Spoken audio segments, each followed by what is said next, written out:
Il s'agit d'une opération de 8 logements sociaux, situés passage de la Duée, donc qui est un passage étroit et pentu. C'est une opération qui est organisée en 3 petits blocs d'appartements qui sont disposés régulièrement dans la pente.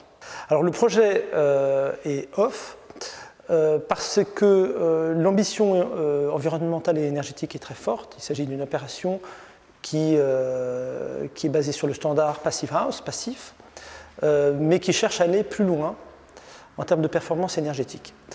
Et il parvient à ce résultat en utilisant tous les outils du bâtiment passif, c'est-à-dire l'enveloppe surisolée, le triple vitrage, etc., la ventilation double flux.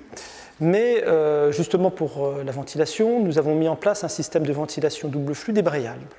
Donc c'est une ventilation double flux en hiver et naturelle en été. Donc en hiver, on peut récupérer les calories qui sortent du bâtiment, alors qu'en été, on n'a pas besoin de récupérer les calories, donc on n'a pas besoin de consommer l'énergie de la ventilation. Donc ça, c'est un point important parce que la ventilation, sur ce type de bâtiment, c'est un poste énergétique en énergie primaire plus important que le poste chauffage. Il est également un bâtiment off parce qu'il sort des clous en termes d'approche bioclimatique.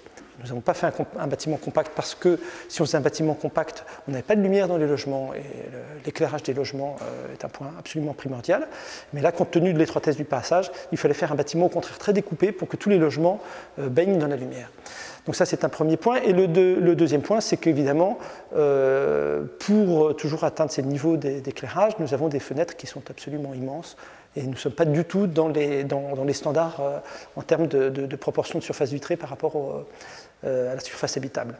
Pour ce qui concerne la ventilation, c'est un système très simple finalement, puisque nous avons une ventilation double flux centralisée, donc c'est un moteur pour l'ensemble des 8 logements.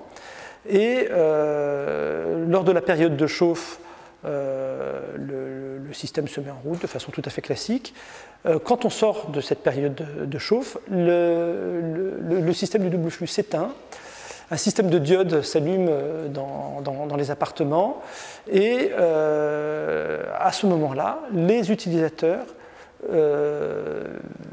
connectent, si on peut dire, ils connectent le système de ventilation naturelle qui est très simple, c'est-à-dire c'est l'ouverture d'une persienne en façade et d'une trappe de ventilation dans les pièces humides.